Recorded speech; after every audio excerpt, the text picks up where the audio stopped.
Hoy venimos a hablar sobre el proceso de la emulación y el experimento inglés y la segunda fase estratégica de Europa continental. La revolución industrial es el proceso de transformación económico, social y tecnológico que se inició en la segunda mitad del siglo XVIII en el Reino Unido. Siendo un mayor cambio en torno a las maquinarias durante el año 1845, esta revolución tuvo consigo varios cambios, los cuales beneficiaron a los países que se dejaron llevar por este movimiento, pero al igual también tuvo sus errores.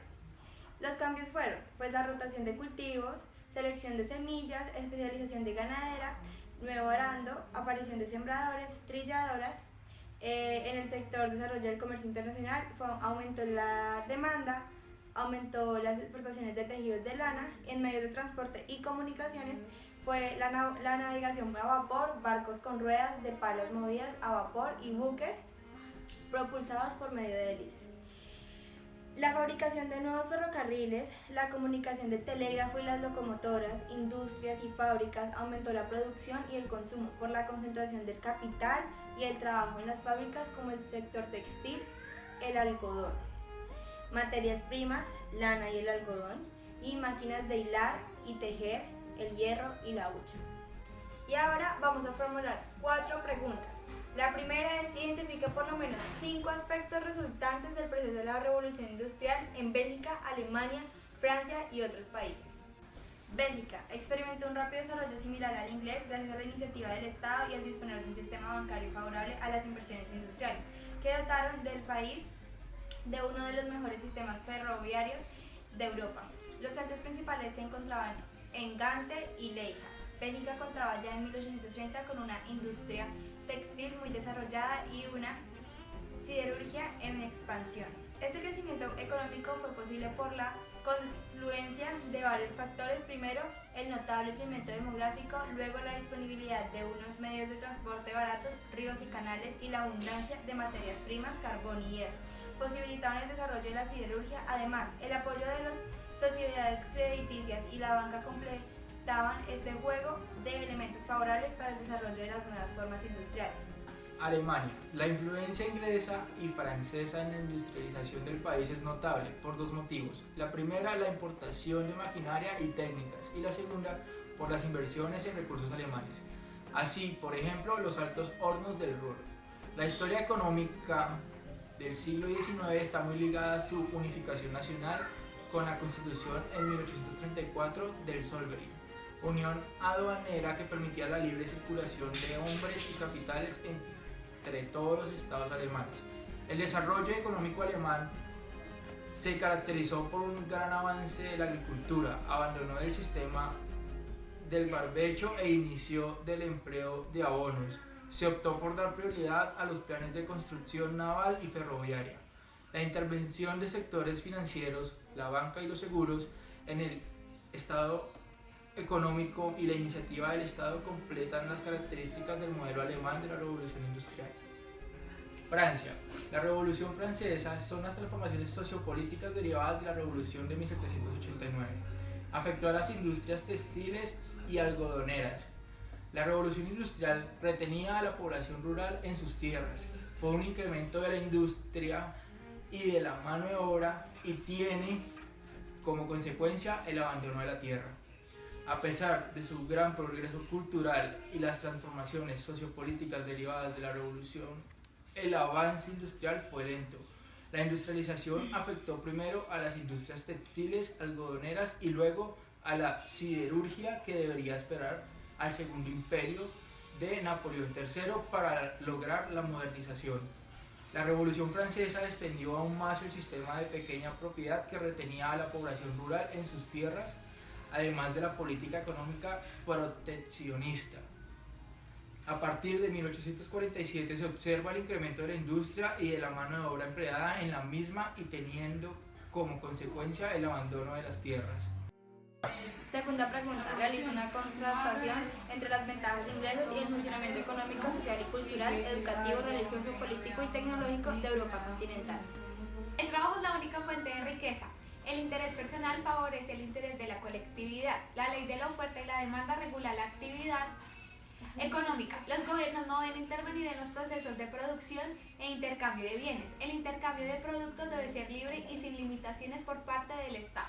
El liberalismo económico desemboca en el liberalismo político, donde el Estado es la suma de individuos iguales, pero con el voto censitario se originó graves injusticias sociales, que más tarde van a originar el movimiento obrero en Europa continental. A lo largo del siglo XVIII se desarrolló un comercio a larga distancia. Unos productos procedían de afuera de Europa, como café, especies o té, pero también se incorporaban a los circuitos comerciales de productos procedentes de la industria textil europea. La homogeneidad comercial estuvo en manos de los países europeos, especialmente en Francia e Inglaterra, que controlaban las 3/4 partes del comercio mundial.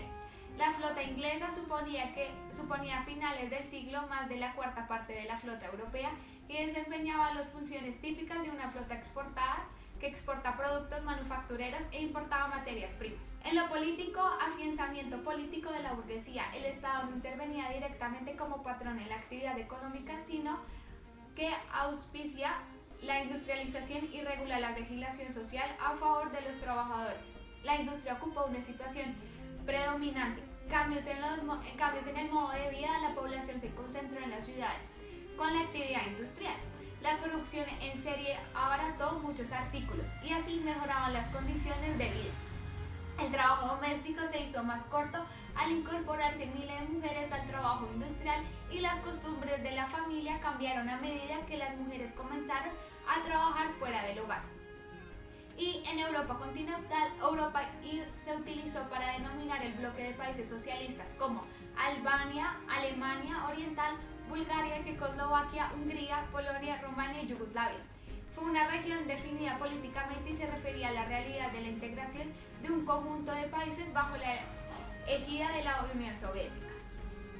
En lo tecnológico, en Inglaterra, en la primera mitad del siglo XIX, los sistemas de transporte y de comunicación desencadenaron las primeras, como el descubrimiento de la ley de Ohm y estudios de electromagnetismos, innovaciones en las maneras de administrar las medidas de maneras tradicionales de producción y crecimiento económico. El periodo experimentó avances tecnológicos importantes, incluyendo la adopción de la pólvora, molinos de viento, gafas y relojes mecánicos, molinos de agua, técnicas de construcción. Esto se dio principalmente en Europa continental. Tercera pregunta. ¿Qué hicieron los países continentales para afrontar la competencia de los empresarios ingleses? ¿Qué resultados obtuvieron? Francia poseía un gran mercado e importantes recursos mineros, pero su agricultura no evolucionó a gran medida en el siglo XIX. Su industria permaneció también más apegada al taller tradicional artesano debido a la fuerte competencia británica durante el siglo XIX. Se convirtió en una potencia colonial que buscaba exportar sus capitales. Bélgica, independiente desde 1830, sería el primer país que se industrializó plenamente en el continente gracias a su posición geográfica y sus recursos mineros. Sus escasas dimensiones impidieron que se convirtiese en una gran potencia industrial. Alemania no se unificó políticamente hasta 1871, pero en 1834 algunos principados alemanes ya habían creado un mercado propio sin aduanas, entre ellos en que introdujeron medidas proteccionistas. El Zollverein, su riqueza de materias primas, su potencial demográfico, su sistema educativo convertirían después del nuevo país en el principal convertidor de Gran Bretaña. Sin embargo, su expansión colonial sería muy reducida y tardía, limitando sus posibilidades para el continente europeo. Cuarta pregunta. Identifique por lo menos 10 aspectos o estrategias que haya utilizado Europa continental para enfrentar la competencia de Inglaterra durante el siglo XIX. Frente al protagonismo de la iniciativa privada británica, la transformación económica continental no hubiera sido posible sin la participación activa de los gobiernos en la dotación de recursos, la capacitación de inversiones exteriores o el establecimiento de políticas proteccionistas. Bélgica, gracias a sus recursos energéticos y su privilegiada posición geográfica, fue el primer país que logró un nivel rápido de industrialización con una pronta maquinación. La transformación de la industria francesa es importante a partir de 1815, con especial intensidad en el periodo de 1830 y 1850. Destaca en el norte fronterizo con Bélgica, la zona de Alsacia y Lorena, y la región Lyon, en el primer fabricante de algodón en el continente. El caso de Alemania es más singular por la tardía unificación política. El poderío industrial se concentró en Prusia y Renania y se basó en la industria pesada gracias a la construcción de un mercado interior.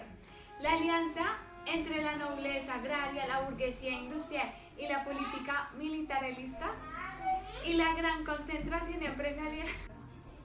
El caso de Alemania es más singular por la tardía unificación política. El poderío industrial se concretó en Prusia y Renania y se basó en la industria pesada, gracias a la constitución de un gran mercado interior. La alianza entre la nobleza agraria, la burguesía industrial y la gran concentración empresarial y financiera y el potente desarrollo científico. En cuanto al resto de Europa, hasta 1870 la mayoría parte de los países europeos no conoció una auténtica industrialización, salvo en ámbitos restringidos de dimensión regional. Por lo que respecta a la industrialización fuera de Europa, mientras se producía la desindustrialización de economías como la de India o la de China, decisivas para el colonialismo europeo, surgió la potente economía industrial de Estados Unidos que descansará en el desarrollo de una potente agricultura. Prontamente mercantilizada ante la escasez de mano de obra, la formación de un inmenso mercado interior y la adoptación de nuevas pautas de organización basadas en la innovación tecnológica. Por su parte, Japón será el único país no denominado por europeos que conocerán un importante proceso industrializado gracias a la modernización impulsada desde el Estado. Tuvieron resultados como la extensión del proceso industrializado por todo el continente de Europa y demás países.